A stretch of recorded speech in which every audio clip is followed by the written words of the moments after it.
Welcome to Skip the Queue, a podcast for people working in or working with visitor attractions. I'm your host, Kelly Molson. Each episode, I speak with industry experts from the attractions world. These chats are fun, informative, and hopefully always interesting. If you like what you hear, you can subscribe on iTunes, Spotify, and all the usual channels by searching Skip the Queue. In today's episode, I speak with Ben Thompson. Ben is Chief Storytelling Officer at 9 Degrees West, a strategic consultancy specialising in brand and marketing strategy for theme parks, visitor attractions and brand homes. An IAAPA speaker, Ben has previously worked at Mars, the Walt Disney Company and Merlin Entertainments. We discuss the future of the experience economy and how organisations may need to adapt in a post-COVID world. Ben, welcome to the podcast. It's really great to have you on here this morning. Thank you very much, Kelly. It's great to be here. Great to be talking to you and the dog today. Yeah, yes. So look, we are recording these in semi-lockdown or easing out of lockdown. So we're kind of at home. My dog is behind me. I think it's all rules are out of the window really for podcasts at the moment. and I've left my dog Barney at home, so I'm actually in a nice quiet office, so it's all good on my side. I'm glad that you read the prep notes accordingly, Ben. Well done. Well done for following instructions. So we're going to start off a little bit with a bit of a quick fire round just to get to know you in a little bit of detail. We've spoken a couple of times previously, but we don't know each other super well, so I've got some quick fire questions for you. So great. I think I know the question. I know the answer to this one already. Cats or dogs? Oh, definitely dogs. Cats are rubbish. It's all about dogs. Absolutely. We can be friends, Ben. Great. What's top of your bucket list? Oh, my word. I think it is taking a long trip to Australia. We've got quite a lot of relatives over there. I've never been. It's one of the few continents I didn't get to go to when I was traveling the world with Merlin Entertainments. So yeah, definitely probably going to Ayers Rock, doing some of the islands, getting down to Tasmania and so on. I think that's probably, yeah, I need to do that. Great choice, Ben. Do you know what? We got engaged at Ayers Rock. So really? It's a really fantastic. Special place for us. Really, or really special. Uluru, as I probably should, as I should be calling it. Yeah, but yeah, no, I'd love to get down to Aussie and meet up with my mother's brother.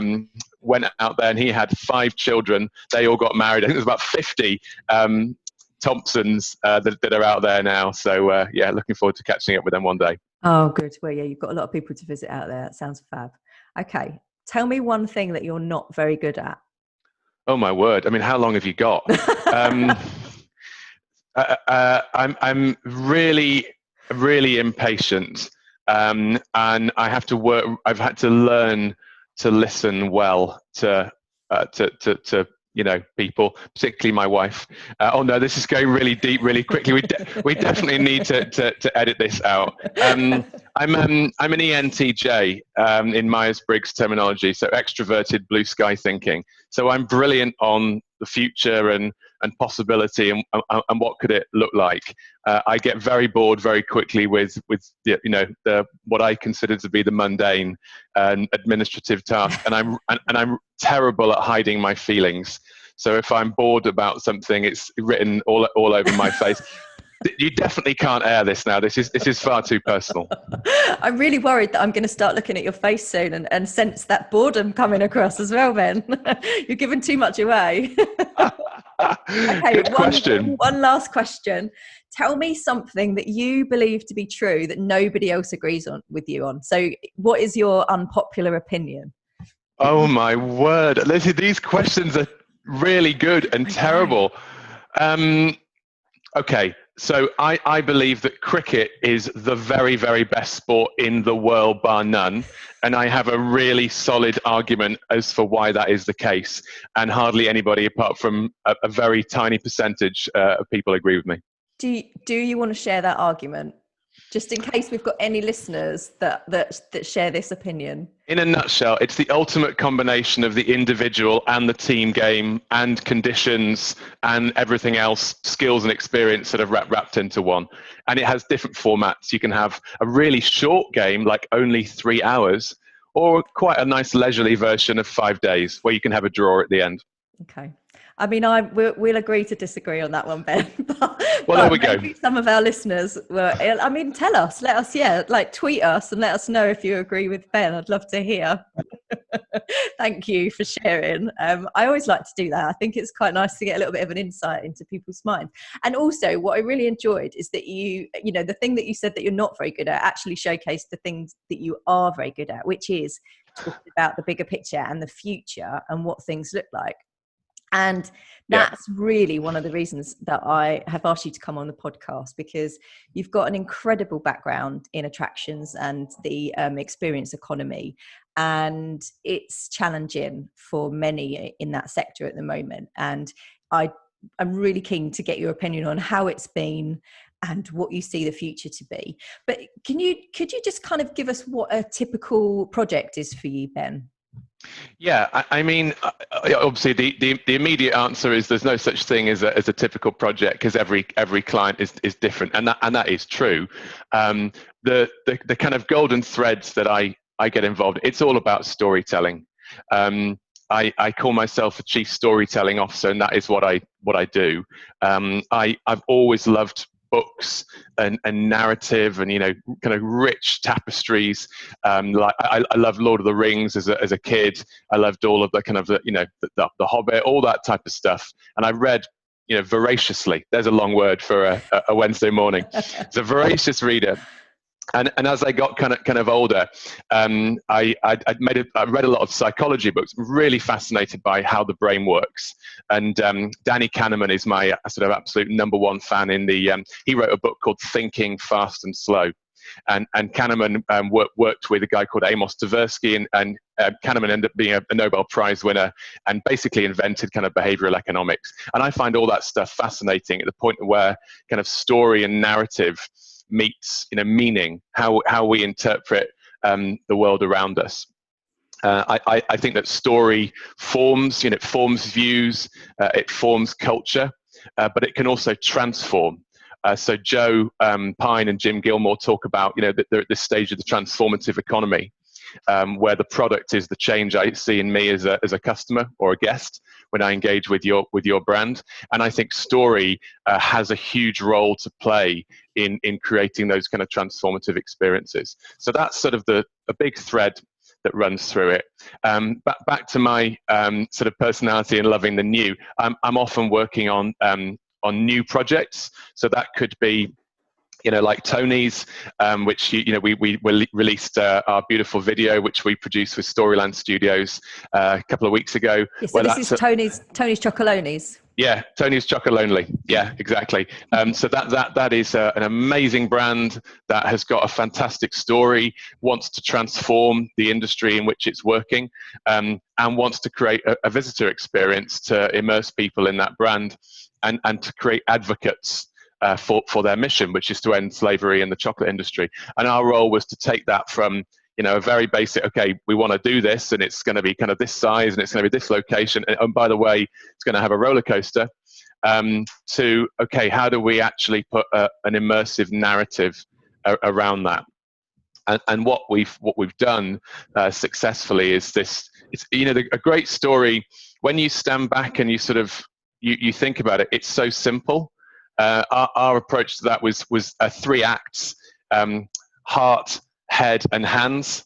So we'd engage you with all of the joy and the fun of what chocolate is all about. Chocolate's ultimately about happiness and sharing. So we do all of that, great color, great richness, texture, and so on. But then we do a twist, and we go into the head, which is about saying, you know, what's the bitter side of that the sweetness of chocolate? And it's the reality of people working on cocoa farms in West Africa, Ghana, Ivory Coast, where, you know, it's a really kind of terrible situation. Then we educate. So how can it be done differently? That's the rest of the head piece. And then we move into hands, which is all about impact. You know, that particular brand is all about engaging people to make a difference with their decisions, with their activism, you know, all the kind of stuff that we do, and that's where we segued into the roller coaster. So that in when you get on the coaster, which we're going to call something like the Impact Express or whatever, you're actually going to be shrunken down to the size of a bar and fired out into the world to have an impact. Not literally fired out, health and safety will be taken into consideration here. So that has been an awesome project. I have an amazing client in Brazil who are the largest park operator out there. They run the Christ the Redeemer statue in Rio. They run the Iguazu Falls down in the south of the country, which is the #1 waterfall in the world. They have a big aquarium and so on. And there it's all been about kind of how do you go from being an organization that's grown through acquisition, has around 6 million guests a year, but in kind of silo style businesses, and how do you create the sort of structure that sits above that, a little bit like Merlin, where you can get great synergies, get great best practices, and a lot of that's in your world of digital, and get right structures and so on, so they can get the good data, make the good decisions, and so on. And we've got other projects that we can't talk about yet, which is so frustrating. We've got 2 amazing clients that we're working on. One in Europe, and one a global company, but based on the East Coast, where the work we're doing is just going to be incredible. But you're going to have to watch this space. All right. Well, we definitely will watch this space. And that brings me to my next question, really, because I'd like to know if you're having to advise your clients differently at this point, because we are still in the middle of a pandemic. As we sit here, it's the 1st of July. Attractions in the UK can start to open safely from this weekend if they are able to. And we're seeing a really big demand, actually. We've seen a huge demand for ticket sales for London Zoo, Whipsnade Zoo, for example. And we know that Shanghai Disney Resort sold out its capacity in like 3 minutes. So we know that there's demand there. We know people want to go back. But I guess, what are those conversations like at the moment with your clients that are looking to, open their experiences in a year from now, 2 years from now? Are you having to talk to them very differently about things? It's a great question. I mean, I think the first thing to say is I'm not at all surprised that there's a massive pent-up demand, and I think I've been fairly consistent with that with my clients and stuff that I've written about. Disney have the most amazing metaphor for this to explain why there would be this pent-up demand, and they call it the closing window. Yeah, closing window. So, as a parent of children, I can really relate to this. So, the idea of the closing window is if you have children, let's say you have two or three kids, you don't really want to go to the big park experience until they're sort of 5 or 6, because they don't really get it. The rides maybe aren't quite ready for them, unless you go to Legoland, of course. And by the time they get to be 15 or so, and I've got a 16-year-old, so I can relate to this. Parents are deeply uncool. And they want to go off and do their own things. So you've kind of got maybe 8 or 9 summers to go and make the memories that last a lifetime. And actually, that's not that many summers, So if you take one away, you're like, oh, wow, I just lost a really big opportunity to go and do something amazing with my family. And if you think about the experience, for parents with their children in parks, basically it's the best you ever feel in the whole year as a mum or a dad. I think particularly as a dad, by the way, because you've put so much energy into it. It can be really expensive, and it's a day that you'd never have to say no to your kids, typically. At least that's the way I try and do it.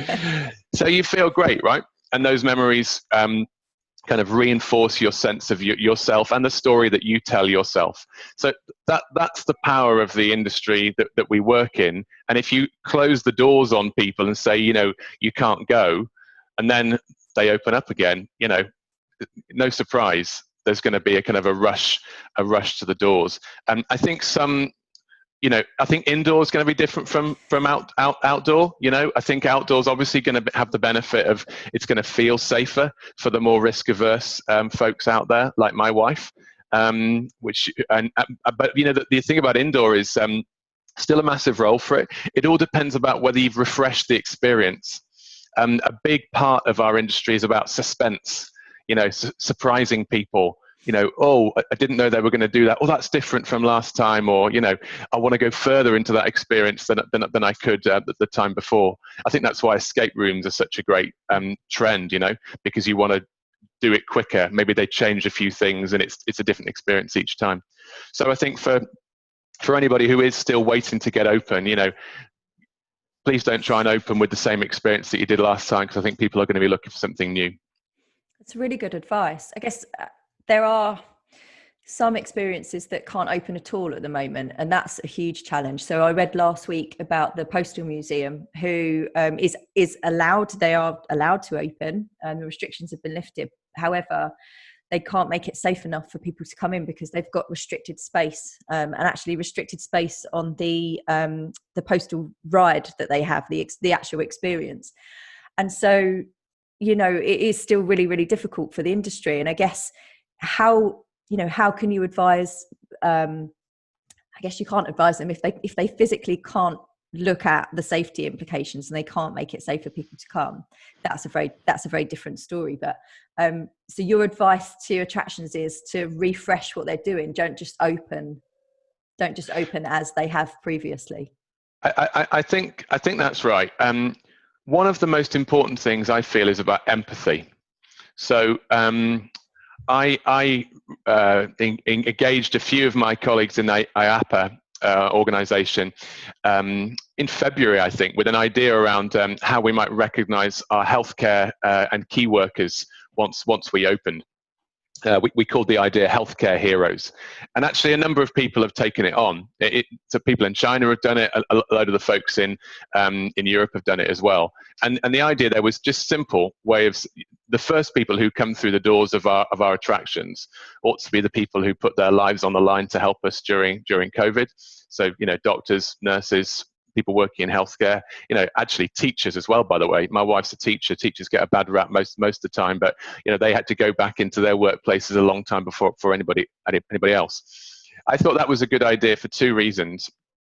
One is it shows that the people who are running that organization understand and care and empathize with what people are going through. There's a sense we're all in this together. Secondly, I think it allays risk. So if you are more on the kind of cautious, risk-averse side, if you can think, well, actually, these guys are going to get healthcare workers are going to come through and they'll help them, check out their facilities and run the rule over their sanitation measures and so on, then, it can have been a double win. So yeah, I think empathy is good. And I think just communicating with people what you're doing and why.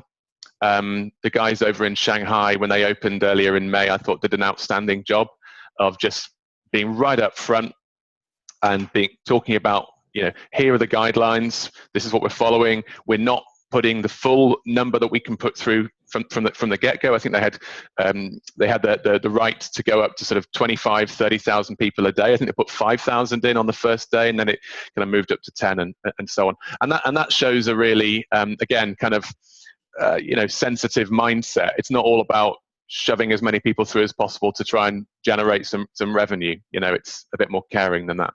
Yeah, absolutely.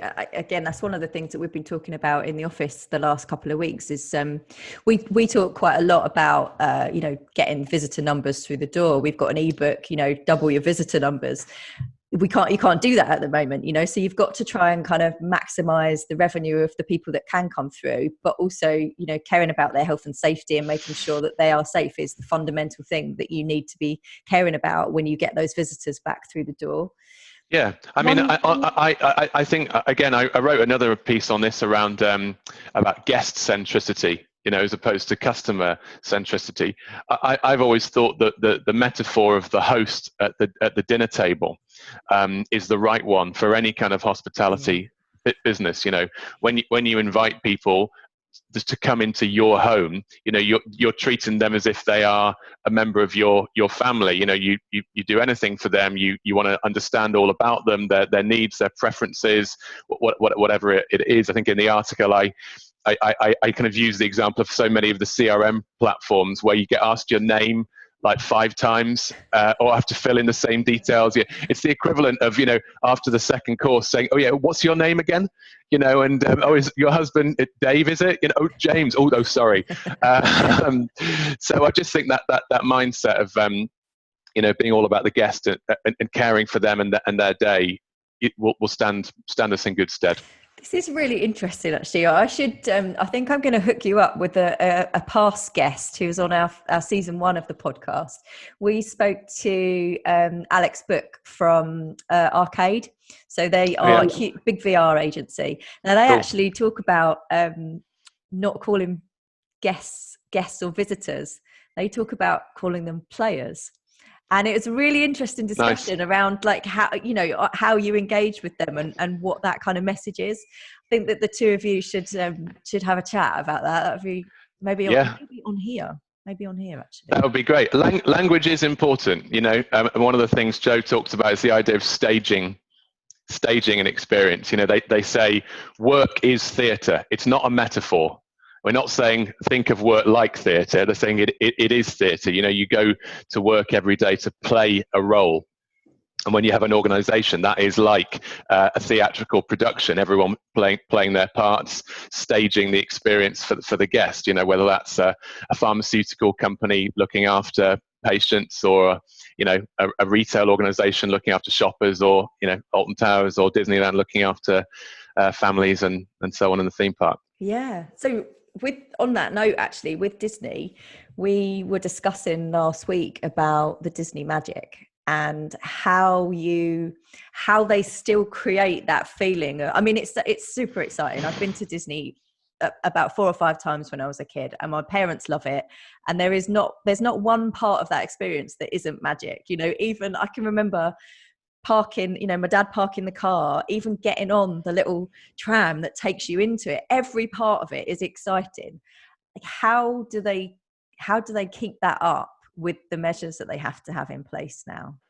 Yeah, the funny thing about Disney, and I always try and explain to people, is with all the talk we've just been talking about guest centricity, you would think that Disney were the ultimate guest centric company, but they're not. They're not guest-centric, they're cast-centric. I went to the IAAPA Leadership Summit in March of this year, just before lockdown happened, actually. And I attended a presentation and met with a lady called Chris Tyler. And Chris is the operations VP at Disneyland Anaheim, California. And Chris, she took us through the launch of Galaxy's Edge. And I'd had the kind of privilege of seeing Galaxy's Edge both in Anaheim and in Florida, and I think it's outstanding. Anyway, Chris just talked about the cast. She talked about the long lead in to that opening, and about how they invested, in education, in programs to tell the backstory of the characters, the narratives, all the different movies, how they approached costuming, how they allowed personalization of costuming, how they chose the staff, the cast, who actually ended up, taking up those frontline roles. And then the launch event that they ran, and actually they did a fashion show where the kind of key Imagineers, people like Scott Trowbridge, Chris Beatty, Margaret Carrison, dressed up in the new costumes for Galaxy's Edge, for Batuu. The new world which they've created, or should I say the existing part of the Star Wars universe which they've brought to life, because that's what it is. It is an existing part, and so basically the philosophy is about happy cast equals happy guests. That's the mantra of the Disney Institute, which is the external facing management consultancy part of the organization, who train companies all around the world. And if you're listening, guys, I'd love to partner with you one day. But that simple principle is the reason why when you go into any Disneyland park, chances are 98 times out of 100, you're meeting somebody who is happy to be there. Yeah. And they are super motivated.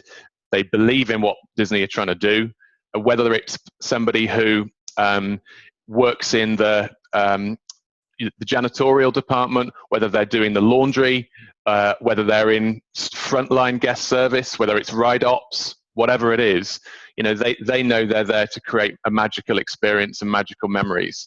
And they're generally some of the happiest staff that you're going to find. And that, in my view, is the reason why Disney will endure, the magic will endure, because they've done a pretty good job of looking after the people, and they'll continue to do so. I love that. Yeah, I love that. Happy team makes for happy visitors for sure. I mean, Okay. it makes sense. It makes sense, Yeah. doesn't it? So much of whenever I've done research on launching parks, so much of the fantastic experience comes down to staff.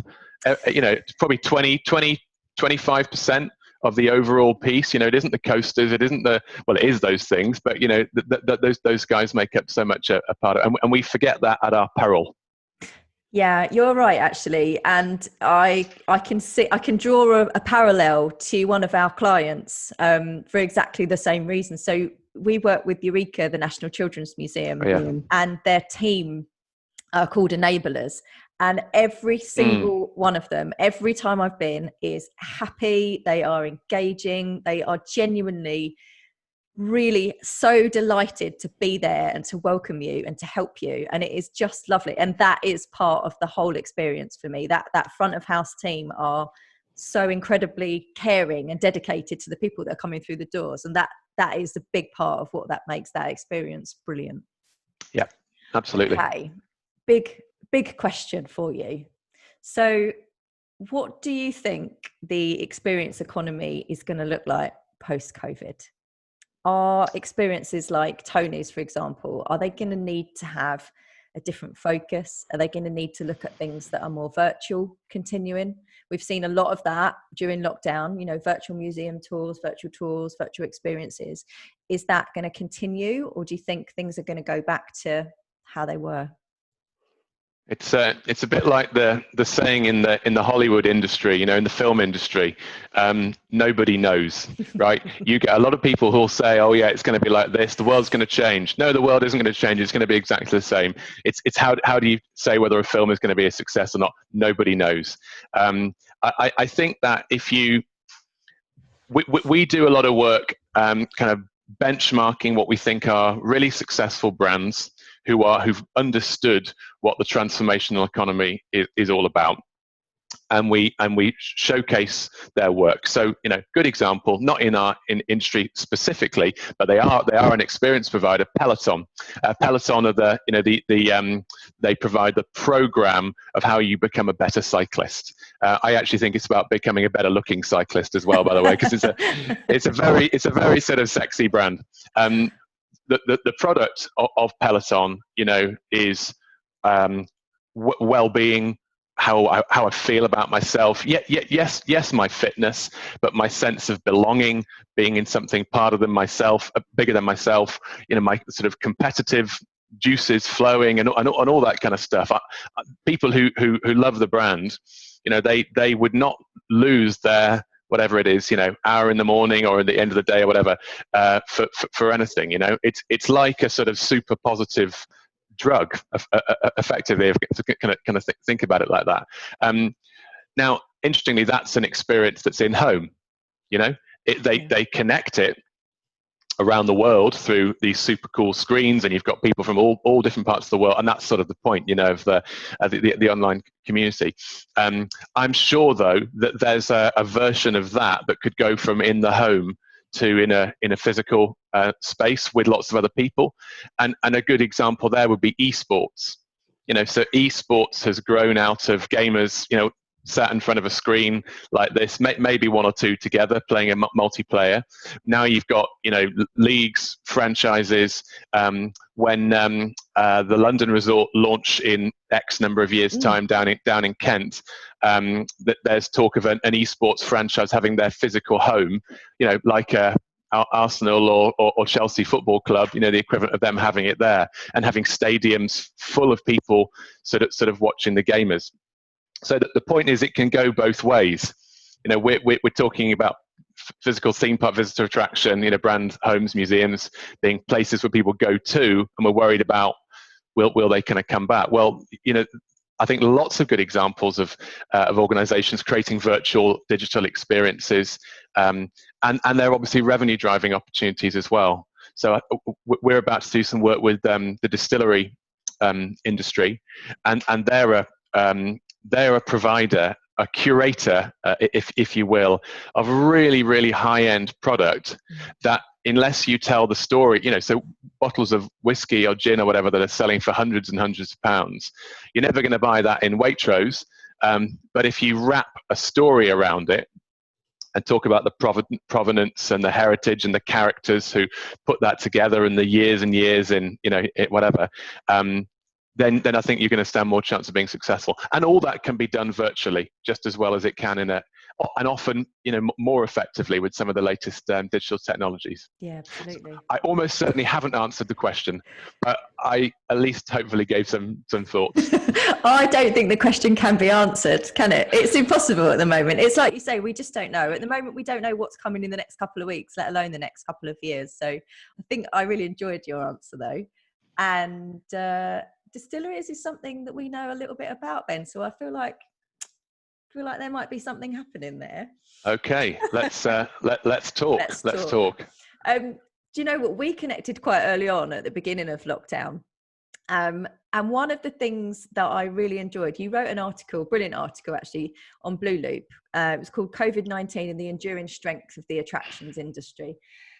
What I have really enjoyed about the content that you've been sharing and the things that you've been talking about over this period is how unbelievably positive that you have been about the industry. And you've talked a lot about the overriding resilience that attractions have. I kind of wanted to know that article came out right at the beginning of lockdown. If you could go back, is there anything that you would add to that now, having seen what you've seen over the past few months? Well, first of all, I collaborated. It was my idea to write it, but I collaborated with 4 brilliant Dutch people, and we loved the idea of putting a Zoom collaboration together. And obviously, we did it all on Google Docs and whatever.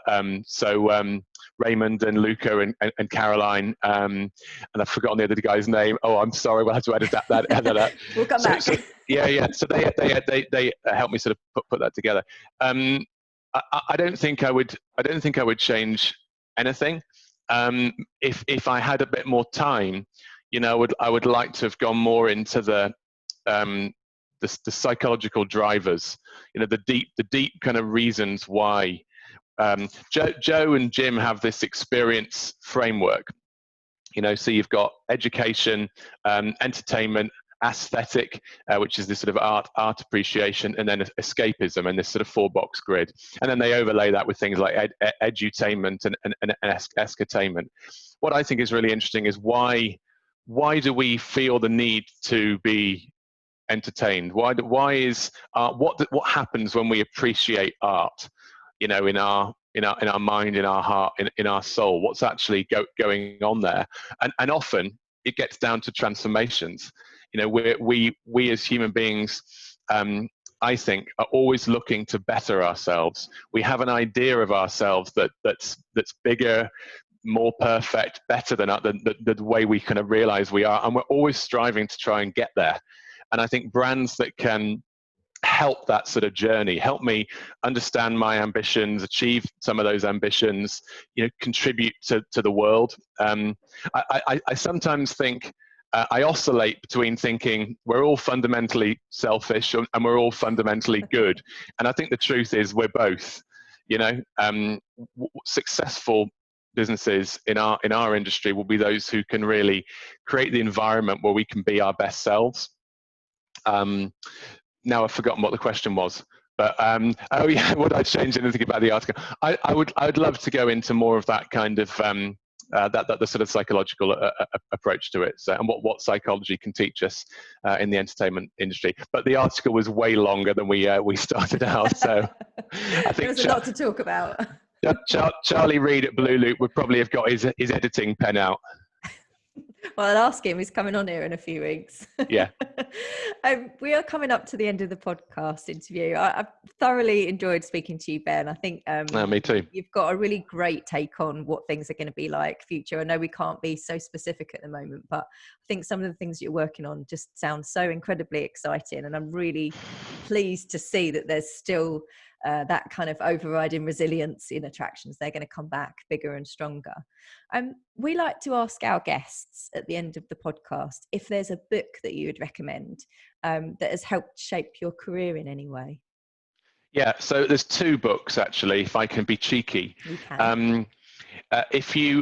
If you have marketing in your job title at all, or you have any responsibility to do marketing, you need to read a book called How Brands Grow.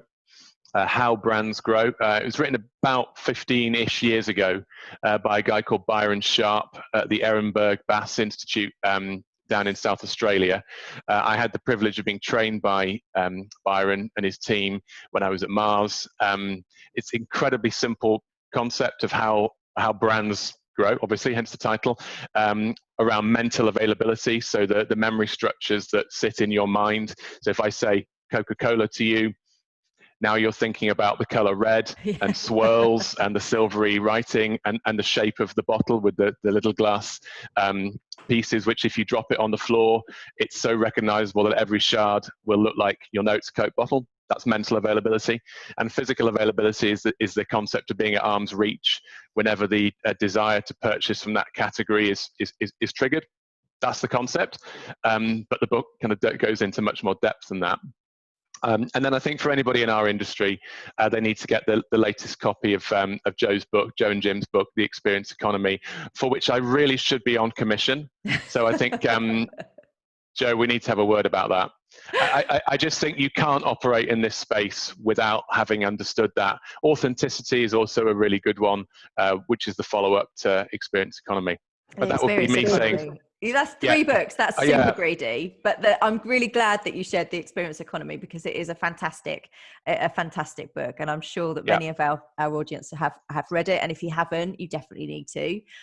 So what we like to do is, if you'd like to win a copy, I mean, this is 2 books, so this is a double whammy. So if you'd like to win a copy of both of those books, then if you head over to our Twitter account, and if you retweet this episode announcement with the comment, "I want Ben's books," then you could be in with a chance of winning a copy of both of them. You've just upped my costs for this podcast, Ben. I actually have several spare copies of How Brands Grow.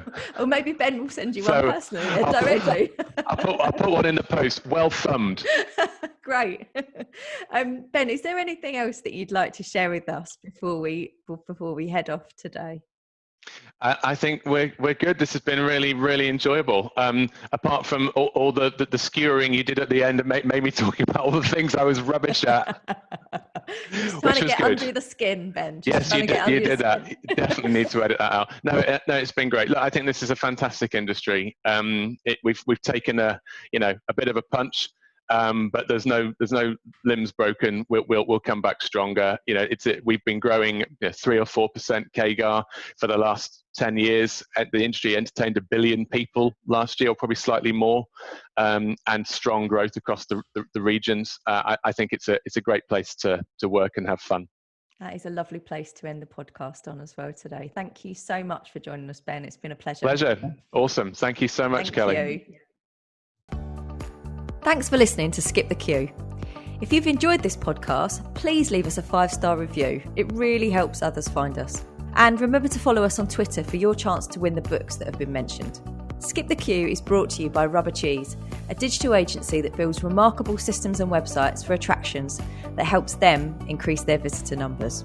You can find show notes and transcriptions from this episode and more over on our website, rubbercheese.com/podcast.